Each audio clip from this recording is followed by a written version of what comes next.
All right. Well, hello, everyone, and thank you so much for being here with us virtually this evening for this Voices of Princeton event featuring Emily Mann and Mara Isaacs in conversation. My name is Hannah Schmiedel, and I'm the Public Humanities Coordinator at the library. This program is a collaboration between the Princeton Public Library, the Historical Society of Princeton, and McCarter Theatre, and we're very happy for their collaboration to make this program possible. This program is also made possible in part by the National Endowment for the Humanities. So obviously, since we're not able to be in the building together and hosting this event in person, we're here on Crowdcast. If you haven't been on Crowdcast before, I'm just going to point out a couple things to you on your screen. The chat feature that you saw on the right side of your screen will be disabled for the program, but you can ask questions for Emily and Mara using the Ask a Question button that you see below the screen. At any point during the presentation, you can submit questions there. Other members of the audience can see those questions and they can upvote them if they're interested in hearing the answers. After the conversation between Emily and Mara wraps up, I'll read some of those questions for them to answer. You'll also see below at the bottom of your screen a link to the Voices of Princeton project website. And Izzy will tell you a little bit more about the Voices of Princeton project and begin introductions for our speakers. Thanks, Hannah. Hi, everyone. My name is Izzy Kasdan, and I'm the Executive Director of the Historical Society of Princeton, one of the institutions behind the Voices of Princeton project. We're here this evening to hear a live conversation between Emily Mann and Mara Isaacs that will be recorded for the Voices of Princeton project. The Voices of Princeton project collects, shares, and archives the stories and memories of Princetonians. Voices of Princeton stories are available on the Voices of Princeton website, which, as Hannah said, is linked at the bottom there, which the URL is www.voicesofprinceton.org. The recordings are also preserved in the collection of the Historical Society of Princeton. Anyone can participate in recording their Princeton experience, so if you're interested in sharing your story, please reach out to us at voices@princetonlibrary.org. Right now, we have launched a special Voices of Princeton initiative to document the experience of Princetonians during the COVID-19 pandemic. On the Voices of Princeton website, you can find details about how to record a COVID-19 oral history interview, either by yourself, with someone in your home, or with someone virtually. The guide includes sample questions, technology suggestions, and submission instructions, so we hope you participate. Now, without further ado, we're delighted to be able to welcome Emily Mann and Mara Isaacs today to record a conversation for posterity as part of the Voices of Princeton project. Please allow us to introduce them both. Emily and Mara's full theater credits can be read on the event page as well. Emily Mann is a multi-award-winning playwright and director in her 30th and final season as artistic director and resident playwright at McCarter Theatre Center in Princeton. During her tenure, Emily wrote 15 new plays and adaptations, directed over 50 productions, produced nearly 180 plays and musicals, supported the work of emerging and legendary playwrights, received the Tony for Outstanding Regional Theater, commissioned the Tony Award-winning play Vanya and Sonia and Masha and Spike by Christopher Durang, and opened the beautiful Roger S. Berlind Theater. Emily's newest play, Gloria, a Life, about the legacy of Gloria Steinem, opened McCarter Theatre's season this year after a successful run in New York. Emily's work has earned many awards, including Peabody, Hole-Warner, NAACP, 7 Obies, Guggenheim, Tony, Drama Desk, Outer Circle Critics nominations, a Princeton University Honorary Doctorate of Arts, a Helen Merrill Distinguished Playwrights Award, and the Margot Jones Award given to a citizen of the theater who has demonstrated a lifetime commitment to the encouragement of the living theater everywhere. This past June, she was awarded the TCG Visionary Leadership Award. In November, Miss Mann was inducted into the American Theater Hall of Fame. And in conversation with Emily today will be Mara Isaacs, who is a Tony Award-winning producer and founder of Octopus Theatricals, an independent company dedicated to fostering an expansive range of compelling theatrical works for local, national, and international audiences. She has produced over 150 productions that have been seen on Broadway and off-Broadway at theaters and performing arts centers around the U.S. and the world. Her current projects include Iphigenia by Wayne Shorter and Esperanza Spalding, Dreaming Zenzil by Somi Kakoma, Theater for One, and An Iliad starring Dennis O'Hare. She served as producing director at McCarter Theatre in Princeton for 18 seasons and previously produced new play development programs and productions for Center Theatre Group, Mark Taper Forum in Los Angeles. She is currently visiting faculty for Cal Arts School of Theatre and for Princeton University's Lewis Center for the Arts. So we're delighted again to welcome them in conversation. I'm just going to take a moment and bring them back up on screen.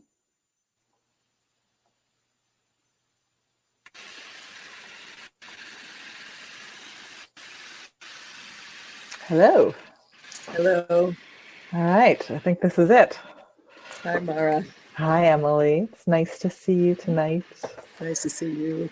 So I'm going to start taking you back down memory lane to 30 years ago when you arrived in Princeton to assume the role of artistic director at McCarter Theatre.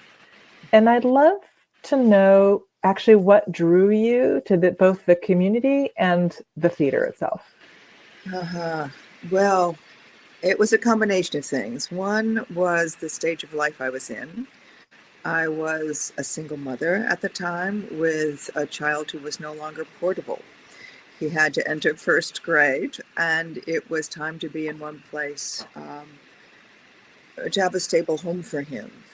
I also was sick of being on the road, and I thought I had two options, either to become a full-time teacher somewhere of theater or to run a theater. And I decided I wanted to keep on writing and directing, and so I would try for running a theater. When the offer to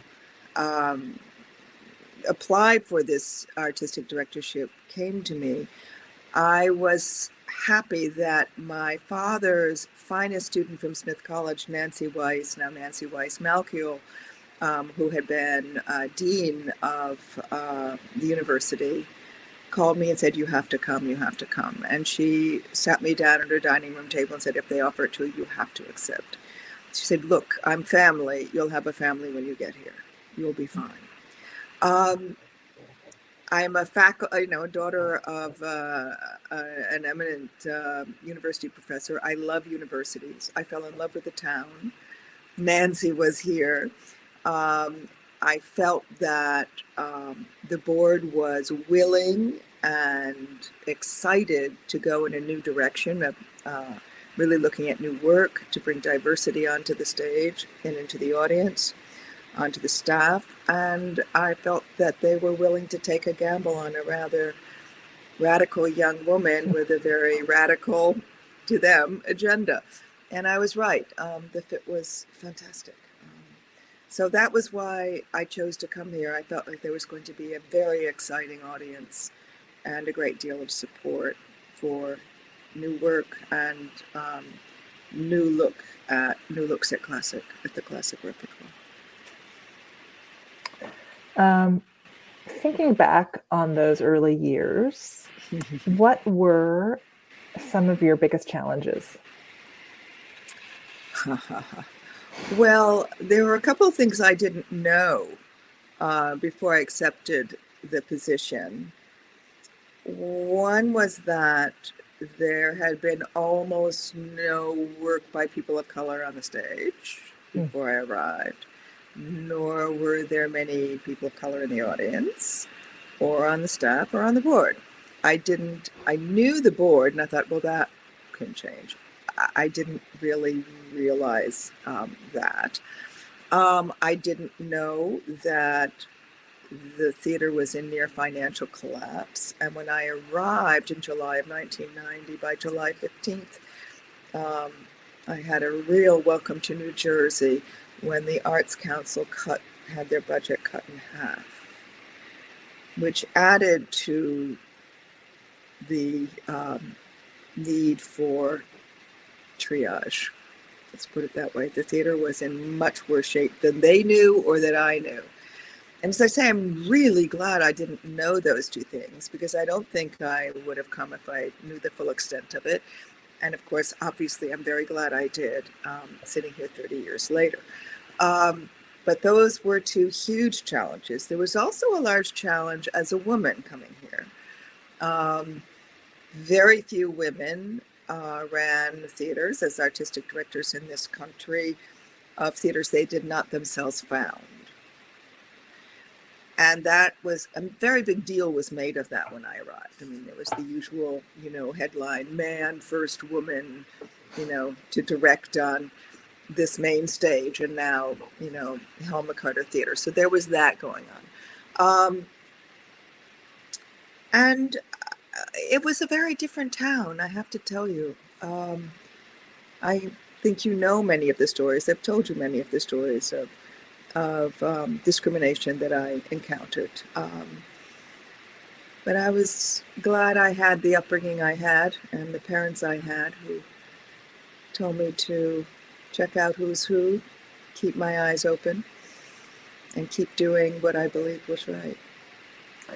So I'm interested in thinking about, this idea that it was a different town back then, certainly a different theater back then. How would you say Princeton has evolved? Well, I remember when my mother first came to visit me here, she was just saying, well, it's all white.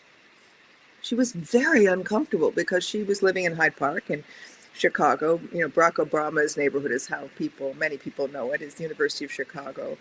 And it's a very naturally integrated place. And so I was brought up that way, and my mother lived that way. And she was felt distinctly uncomfortable in what she felt was a very segregated town. I don't feel that as much anymore. And I think the university is much more diverse as well as the town.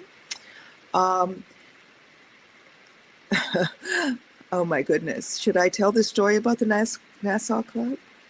I actually don't remember it, so I think you should. Okay. Well, it was 1990. I was asked to speak to the Rotary Club at the Nassau Club about McCarter.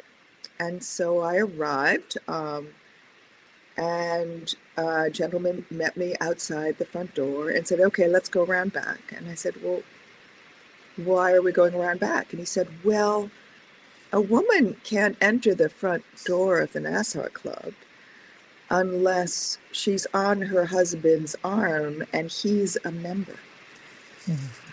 I said, oh, how odd. Well, that's too bad. And he said, so let's go around back. I said, oh, no. I don't do the back door.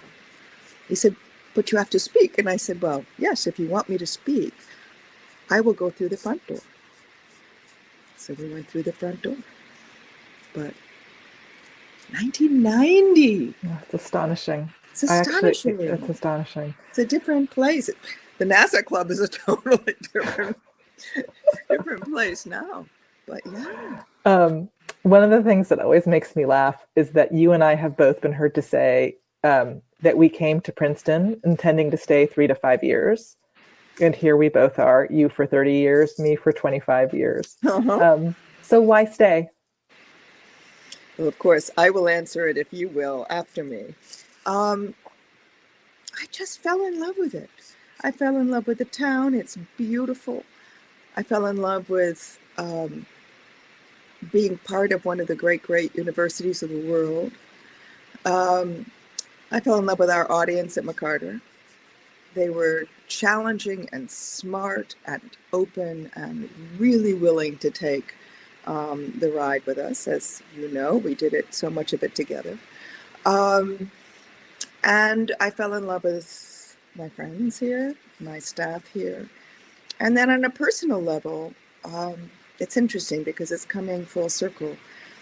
It's no secret, and I have been in remission for 15 years, but I contracted MS, or I probably had it a lot earlier than I knew, but I got hit very hard in my 3rd year, which is why I came out to see you and ask you to come be my partner. And I remember my mother saying to me, well, you love your theater and you shouldn't saddle them with an invalid, because that's what we all thought then, that there was no hope for people with MS. My mother had a cousin who died of it. So I remember putting in my resignation. I called Liz Philo, who was president of the board, and I said, I would understand if you would like me to resign. And she said, are you kidding? Just tell us what you need. What can we do for you? So it's very hard to leave a place with that kind of love and support. And I could not have had the career I had with the illness, I'm sure, without McCarter and without that kind of support. So, you know, I wasn't really going to be going anywhere. Even when I got well, every once in a while I would think about it and say, well, when is it? When am I going to go? And, you know, this seemed right now. But it really was. It's a love affair with the town, with the theater here, and the audience here. And then, of course, I met my husband and fell in love with him, and we have a very nice home here. So it's all of that. And it was a great place to bring up a child. Well, you said all of my answers, minus the story about MS, but, you know, I also came to Princeton not really understanding the richness that was in this community.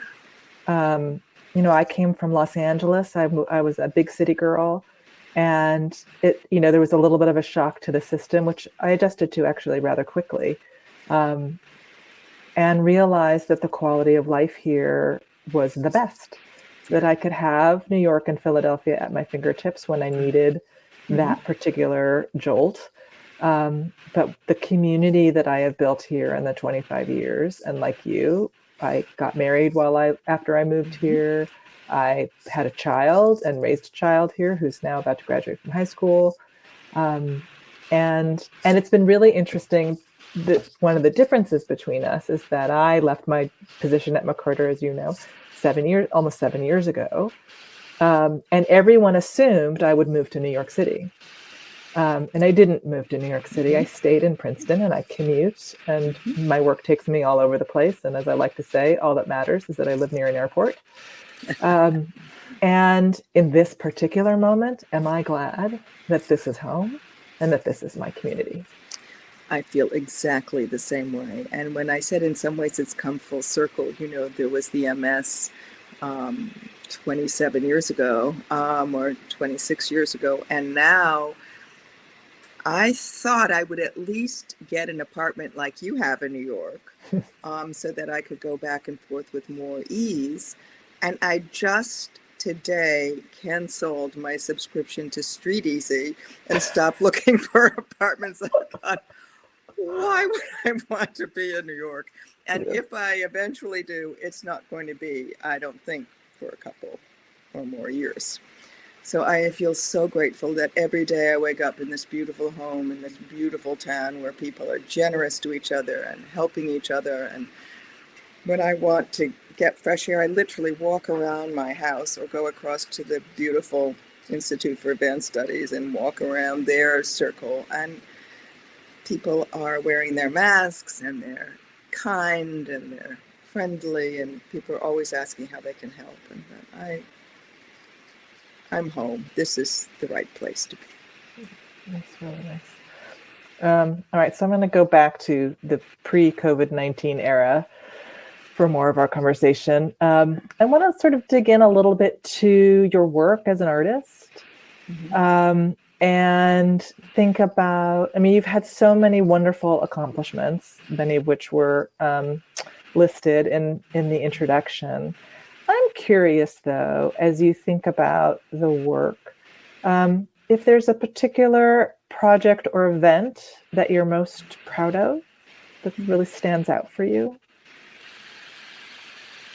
You know, it's interesting. It's really like trying to, you know, I only have one child, but, you know, I would imagine if I had more, I couldn't imagine choosing a favorite. And it feels sort of what I imagine to be the same. Having our say was a wonderful experience. It was wonderful to write it and meet the Delaney sisters. It was wonderful how much joy and inspiration the sisters gave to so many people and continue to give to people. It was wonderful to be able to give that kind of gift to African American and actresses of color, that they have those kinds of tour de force roles. And I can't go anywhere in the Black theater community without someone coming up saying, I played Bessie, I played Sadie, oh, I played them both, you know. And so that makes me happy giving all that work to so many people. So I really loved that experience. But just recently, my play Greensboro, which, you know, you and I share so deeply, was just done in the 40th anniversary at Greensboro. And a documentary was made on it, and a community reading was done, and some of the survivors actually played themselves, and that was an extraordinary event. That the wonderful Paula Alex, and you would have loved it. It was, you know, the kind of sense of justice and comfort that play gave to that community. And the sense of getting the truth out was really quite remarkable. There's so many. I loved doing Gloria Life just this past season. That was one of the great high points for me, having the incredible privilege of becoming friends with Gloria, getting to know her really well, and then writing this piece. With an extraordinary company of women. So it was a very moving theatrical experience. Gloria was. It was, you know, it's interesting when you go to the theater and you see something where you think you know the history. And this is, I just speaking of my experience, I go to the theater and I think I know the history and I know the stories. And yet there was the power of being in the room and having the collective experience of hearing those stories together and watching other people hear those stories and understanding both how things have evolved and also how things haven't evolved. It was very, very powerful. Oh, I'm so glad, Mara. Thanks. Seth still I talks learned about it. so much. I thought I knew, and I didn't know. And I lived through a lot of it, but I didn't know. And it was also, on an artistic level, so gratifying to reconfigure the Berlin theater in a way it never been done, and also to create that talking circle as the second act, which is not the same as a talk back. It's not the same as just audience discussion. It was a truly impactful and different way of an audience engaging with a work of art that, you know, different than I've ever seen and experienced. And it was true every night in New York, and true here, and also true at ART in Cambridge, and was done in St. Paul also. When I heard, though I wasn't there, they said the same thing happened, and that people would reveal things that they never thought they would.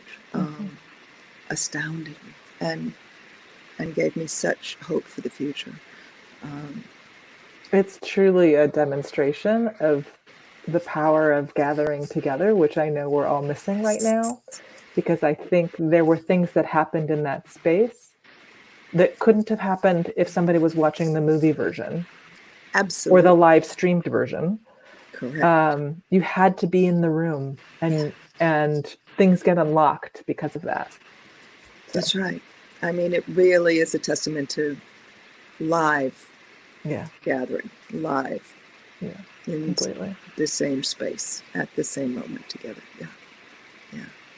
So the harder version, the flip side of that, of my previous question is there, if you had the chance to rewrite or redirect one show, what would it be and what would you do differently? What an interesting question. Oh my God.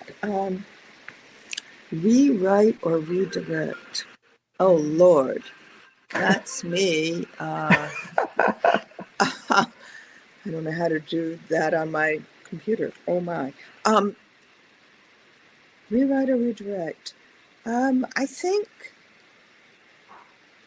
I really have to think about that. I think there was a problem in Meshuggah. Remember Meshuggah? I sure do. I love that story, and I love the play, and I went on to rewrite it many times after McCarter. But I'm not sure that I made it better. I made it simpler, and I made it more easy to produce. But one of the things that happened at McCarter, which made it seem rather clunky, is that my dear pal Tom Lynch, one of the finest designers in America, and had done all of my other world premieres, he got the tech dates wrong. I don't know whether it was our office that got him the tech dates wrong, or he put them in. It doesn't matter. The point was, he was not available for tech, and suddenly these lumbering sets were chugging on badly and ruining the flow of the play, and really, in my opinion, started to take the air out of a play that should have been going lickety-split. And so if I were to have that problem again, I probably would have redirected it in the 4 days we had in tech with just props and a bare stage. But I didn't know that I didn't have the guts, or I didn't have the idea, or whatever it was. Now I would know to do that, and I would know how. Yeah. Does that make sense? Yeah. But let me throw it back at you. Is there a play of mine that I've written or one I've directed that you think I should think about rewriting or? Oh God, I don't know. I mean, I certainly didn't have one in mind when I wrote it, when I asked you that question. Boy, that's a really good question. I think that think about like, where do we feel like something realized its potential, and where was that potential maybe not fully unlocked? Yeah. What's interesting? I suppose there's a play of mine called Hoodwinked, which you also know very well, that didn't get past its workshop phase. And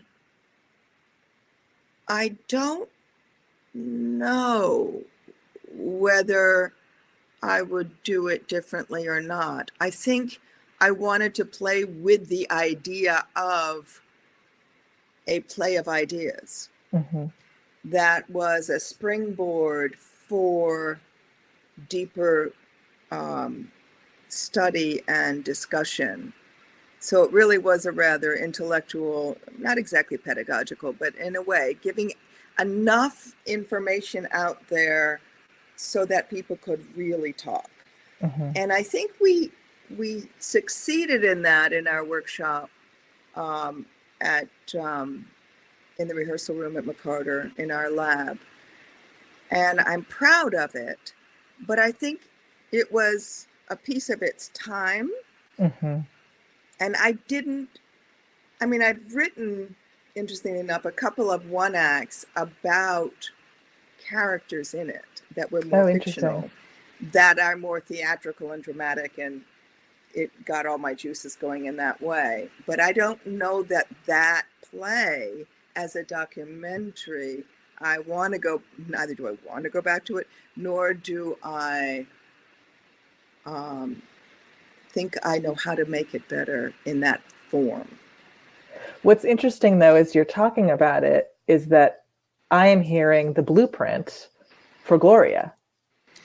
Well, that's so interesting you say that, because in fact, I could not have done Gloria if I hadn't done Hoodwinked.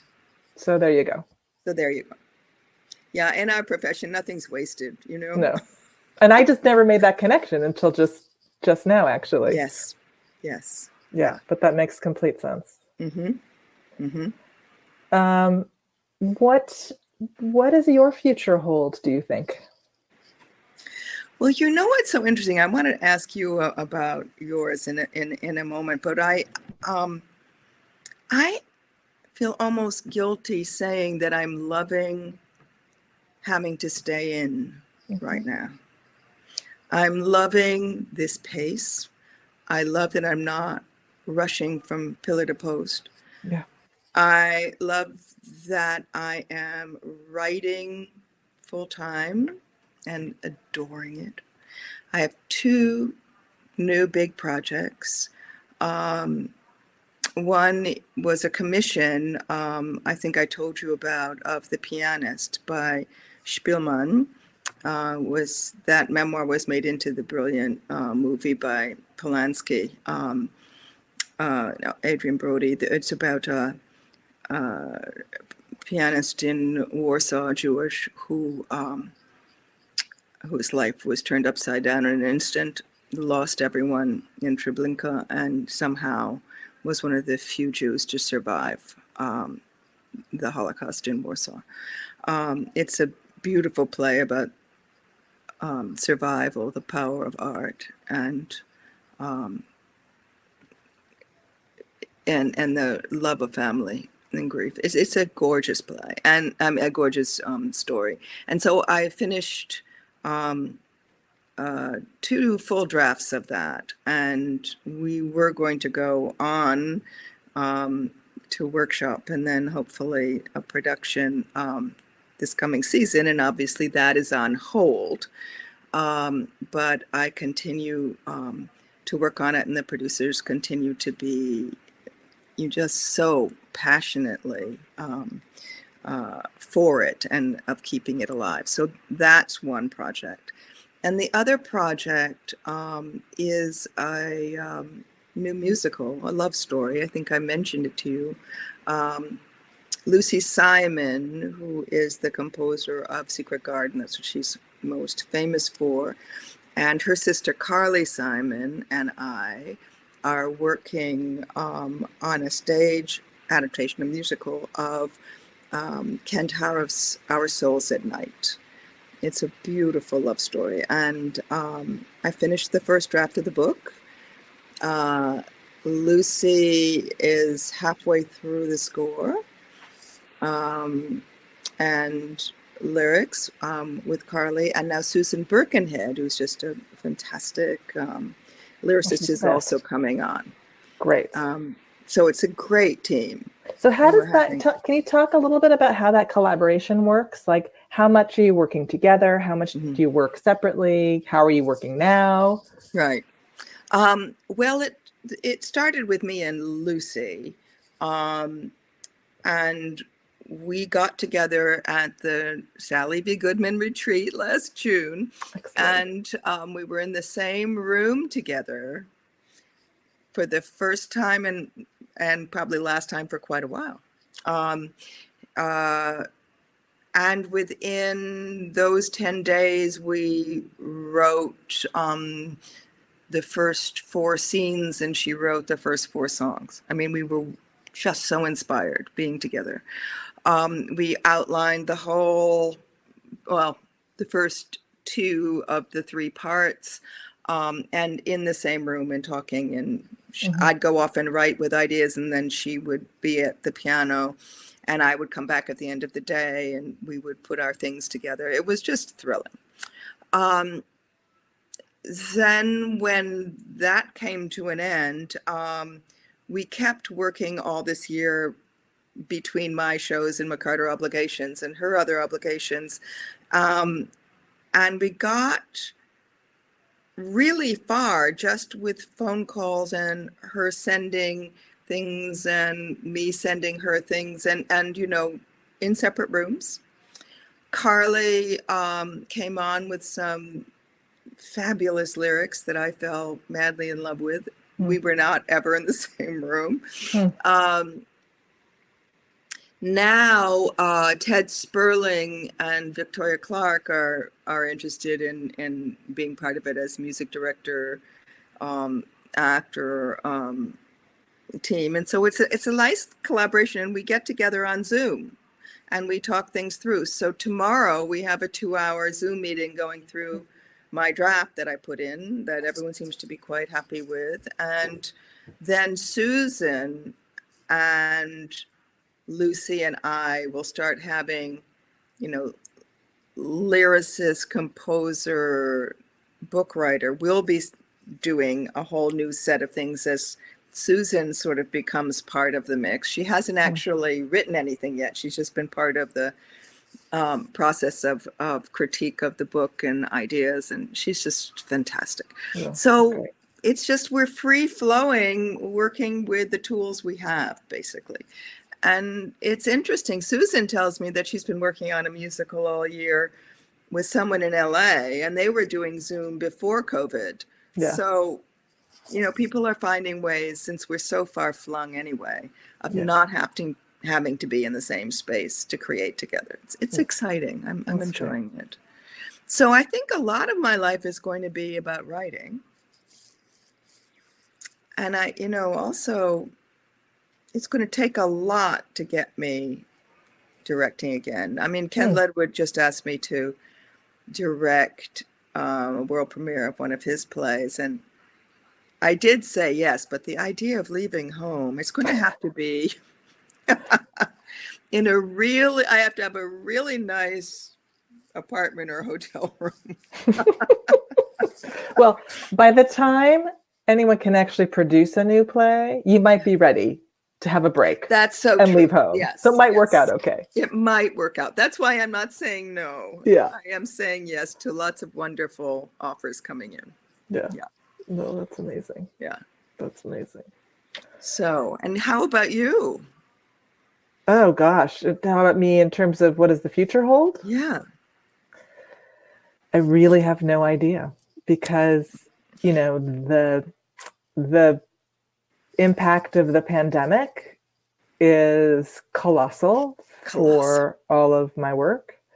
And I think that I'm trying to, you know, I have projects that are happening in a bunch of different ways and places. So on Broadway, I have Hadestown. You know, there's still some hope of launching a national tour sometime in the fall. Mm-hmm. We'll see. And then actually an Iliad, which, as you know, started at McCarter, is a project that I've continued to produce that tours to various international theater festivals. And we've been invited to go to, I guess I can't probably announce it at this point, but we've invited to a place in Asia in November. And it's the one contract that people are ready to negotiate and book. So I really have no idea. It's wild. Right. It is wild. I think we're, you know, we're trying to both imagine what theater is going to look like on the other side of this. And, you know, on the one hand, I'm incredibly optimistic because I understand the value, and I think actually the world understands the value, maybe more now than they did before. Agreed. Of what it means to gather and have a collective experience. And I think that people are going to continue to want to go to the theater, if for nothing else than to feel, which is something that's a lot harder to do on Zoom. That is so true. And so I have great hope for the future of this form when we come back to it. The question is going to be, how long is it going to take for us to get to that place? And what's going to happen to all of the people who've made their livelihoods, who cannot make a livelihood in this interim period of time? And how do we reimagine, reinvent, and be ready when the time comes? And I just don't know what the answer to those questions is. Well, you can't. None of us can. We don't have a crystal ball, but I think you've delineated it perfectly. It's how we're all feeling. I do think our profession is getting clobbered harder than any other, and I think we're going to be the last to come back. Yeah. And I heard someone said to me today, they said, it feels like COVID-19 is attacking the people who work in the theater. Like it's like the virus is attacking our very art form. Yeah. And I've heard that too. And I felt that. Yeah. But, you know, I do think about 1606 and Shakespeare, you know, when the plague hit London and he went into quarantine, we think, and came out with Lear, Antony and Cleopatra, and this Macbeth. And I think, well, not too shabby, you know. No pressure. No, yeah, right. But I think we can go into a kind of break. And I think a lot of people, some people are absolutely unable to work because of the anxiety, but others are, especially writers, I think are finding that it's really concentrated them. And they're going to come out with some deeper and better and unrushed work. I have real hope for that. I think the question is what we do in the gap. Yeah. And will it, I think some of the smaller theaters are going to make it because they're nimble and their overhead isn't that high. And the larger theaters like McCarter, I mean, spent 30 years getting a $25 million endowment, right? That it will survive. It may come back different, but it will make it. Yeah. But there are so many theaters that are going to shutter and not reopen. And then there are theater people who are going to be really crushed by it. And that worries me enormously. Because not only do we have to find a way to create in an intimate space in an intimate way, as we do to make really great theater, but then we need that intimate, even if it's large, gathering of people to come together to receive it and respond to it and engage. And when are all those pieces going to feel safe enough? Yeah. And will there be the money there? And will there be the people there? A lot of questions. But I do think that when we all can do it again, people are going to flock to the theater. They'll be so starved for that experience. I don't think I'm being Pollyannish. I think I'm right on that one. No, I do think you're right, but I also think that we're going to have to we are probably going to have to figure out I don't want to say a new model, but I do think that there's also I think there's an opportunity in this moment. It's a painful opportunity to look at all the ways in which our system of making work wasn't really working. Agreed. And I'm very excited about that. Mm-hmm. Yeah. And can we, is there a way to rethink the financial model? Is there a way to make theater more affordable and accessible? Is there a way to put the artists back at the center of some of the decision-making processes? There's lots and lots and lots of questions. Mm-hmm. I agree with you. That I hope we can kind of get at during this time. Me too. I mean, I think the planet needed a major reset, and we're getting it. Yeah. And our profession is not exempt. In fact, I think it very much needed it. And you sensed that when you decided to leave the institutional theater world. And in a lot of ways, you were already playing with those ideas. And to look at how, if you're doing everything from cutting edge work to commercial work, how can you make that model work and put artists at the center, which you always do as a producer. Yeah. You always have and always will. And so in a lot of ways, you're already in the midst of constructing a certain kind of model, not right for everyone, but certainly clearly the beginning of a wonderful way to go. Well, we shall see. It's dependent on a lot of partnerships with a lot of these other, organizations. So absolutely.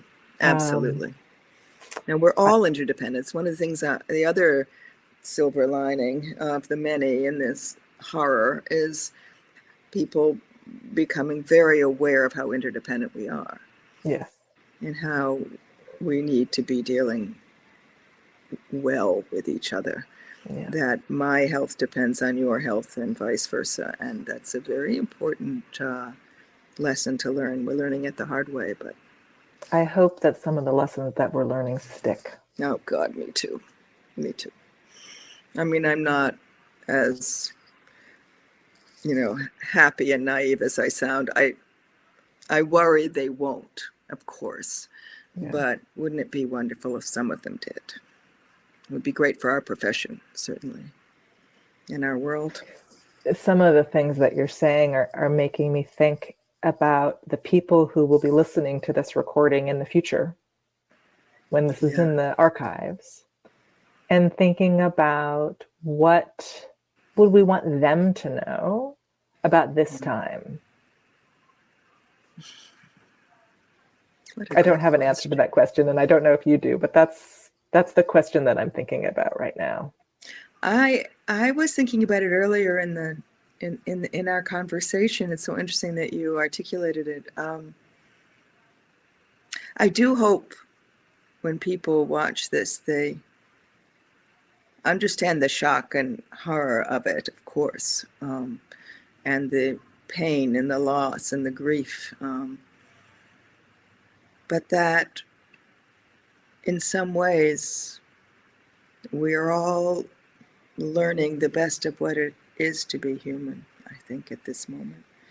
And we're questioning a lot of assumptions that, thinking that we can't come together on anything. Mm-hmm. We can't. Well, we're proving we can.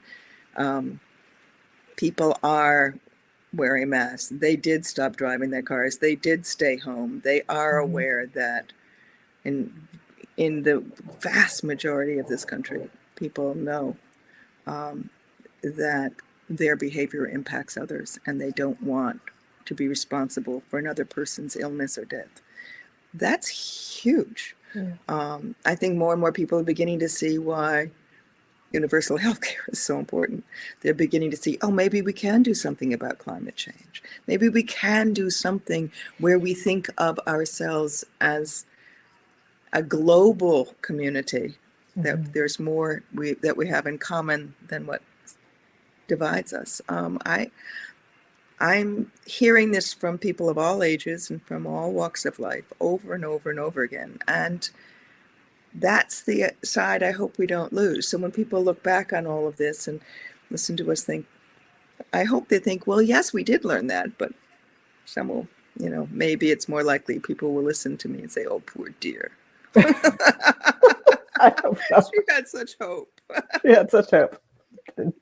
The cynics win out. Oh, yeah, I hope that's not true. I hope so. I think we're supposed to open this up for questions now. Lovely. And yep, here she comes. That was perfect. That was a wonderful way to sort of sum up the conversation and think about how people will be listening to this in the future. So that was a wonderful pivot at the end there, and then we'll turn to some Q&A. I think sort of following on the end of that conversation, if you would reflect a little bit about what you've observed in Princeton during the time of this pandemic, and what being in Princeton has sort of meant to you during this time period. Well, I mean, I'll start. A lot of people who don't live in Princeton, who I'm in conversation with, one of the first questions I get is, how is your community responding? And I would say, by and large, I've been really pleased with, from the moment we understood it to be as serious as it was, that I felt like the community, by and large, there are always exceptions, but people stepped up. They took the appropriate precautions. They stayed home. They wore masks. They understood the principles of social distancing. They were caring, respectful, reaching out to neighbors and other members of the community who needed help. I'm really proud of the way that Princeton as a community has managed, because a lot of people have made a lot of really difficult personal sacrifices, and they're sticking with it. And I'm grateful to them for that. I absolutely concur with Mara, and I would say, I was so moved to see so many people going to their sewing machines and sewing masks, seeing how they could, deliver food to those who had lost their jobs, setting up food banks, and seeing if the elders in the community, because at one point we thought that it was really hitting the people over 60, and now we know it's also hitting younger people. But always asking, we're going to the store, can we get you anything? I mean, the constant checking in on neighbors and friends. I have found the community to be just beautiful during all of it. And for me, you know, I prior to, you know, everything sort of getting shut down, I was really spending a lot of time traveling and a lot of time in New York, and was not able to spend as much time at home and in my community. And so in the Silver Linings department, you know, like Emily, I'm very happy to be home, and, you know, acknowledging the privilege that I have, that I, you know, can live in this community and have the space and have the support that I need to get through. I'm very, very fortunate. I think it also helped that it was spring, and there's very few places on earth as beautiful as Princeton in the spring. And I think that helped keep some people's spirits up. I mean, I would look out every day at my weeping cherry tree in bloom, walking the streets with friends, even with our masks and our social distancing, and we would want to turn this corner or that corner so we could see another row of gorgeous flowering trees. So we kept each other cheered. It was almost as if everyone who had done their gardens or planted those trees were giving their neighbors and community members gifts. Yeah, it's a beautiful place to be. Then turning a little bit towards the sort of playwright aspect, Emily, if you could turn some aspect of your Princeton experience or some piece of the town's essence into a play, how would you see that going? Oh, what a wonderful question. At one point in time, I had done so much work in the African American community, the Witherspoon Jackson community, and I had wanted to do an oral history or a documentary play called Our Town about the incredible beauty and history of Black folks in Princeton. And my friend Catherine Watterson wrote a beautiful, it took her almost 15 years to do an oral history called I Hear My People Singing of the Black community. I never had the chance or the time to do it. But when we did the Princeton Slavery Project, and I wrote one of the 10-minute plays for that, and I wrote a play called Under the Liberty Trees, looking at, you know, slave family in Princeton. I was thinking, boy, if I just stayed in Princeton and looked at the story through the decades or centuries here in Princeton, there are so many stories to tell here. And I don't know where exactly I would begin, but now when I'm walking, I'm taking notes. You know, when I'm at the battlefield down the street, I knows, oh, Benjamin Rush. You know, I just keep on finding these extraordinary characters that have lived here and made history here. So I don't know yet how to do it, but I think that might be in the future. Maybe a series of 10-minute plays, actually. Mm.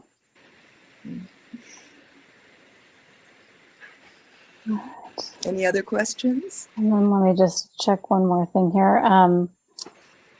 There was a question from the audience regarding Native American representation in any of your plays and whether that's something that you've thought through or anything that you might be planning. I didn't hear the question, sorry. Oh, sorry.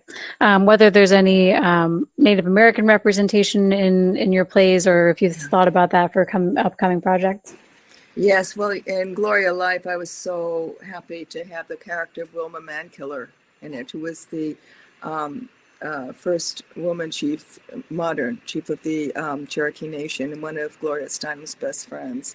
And working with her and Delana Studi, and I know that Mara can answer this as well because she's worked with Delana, who is herself Cherokee, I became fascinated through her and Gloria and Wilma to really dig deep into Native American history and experience in this country. And I had written a movie early on in my career about Native people, the Lakota people, and I would like to go back and go further into those stories. You know, this country is it is their country, and I want to get the untold stories out best I can. And I'll just add to that, just because I have a particular interest in this area as well, that Delana Studi, who Emily mentioned, who was in the New York production of Gloria, is herself a playwright and an actress. And she has a solo performance piece that she's created called And So We Walked, which recounts her own, I mean, the major event of the play is she and her father re-walked the Trail of Tears. And that experience also helped her process a lot of other things about what it means to be a kind of modern woman and a professional actress and Cherokee and all of the kind of multiple identities that she holds. And that's a show that I am producing and that tours to various communities. And, you know, we're hopeful that maybe we'll be able to bring it to Princeton as well one of these days. And why Delana was not in the show in Princeton of Gloria Life is because she was on the road doing the play that Mara just described, that Mara produced.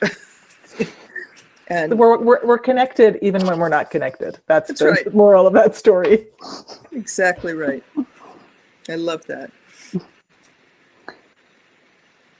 All right. Well, is there anything else that you would like to ask of each other or close with this evening? I think we're just about ready to wrap up.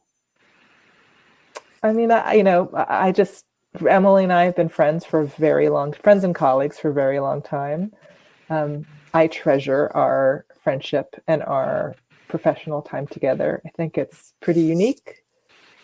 And this community is very unique. And so I celebrate you and very happy to be in this conversation with you. Thank you, Mara. I second all those emotions. It's just always a pleasure to be with you. And our bond is unique. Yes. And I never take it for granted. I'm so grateful for it. Thank you for this conversation. And I must say, I love that we also share our love for this town. It has been wonderful for both of us on so many levels. So thank you all, and thank you for inviting us to be part of this beautiful project. Absolutely. Thank you both so much for your time. I really appreciate it. This was a pleasure to listen to.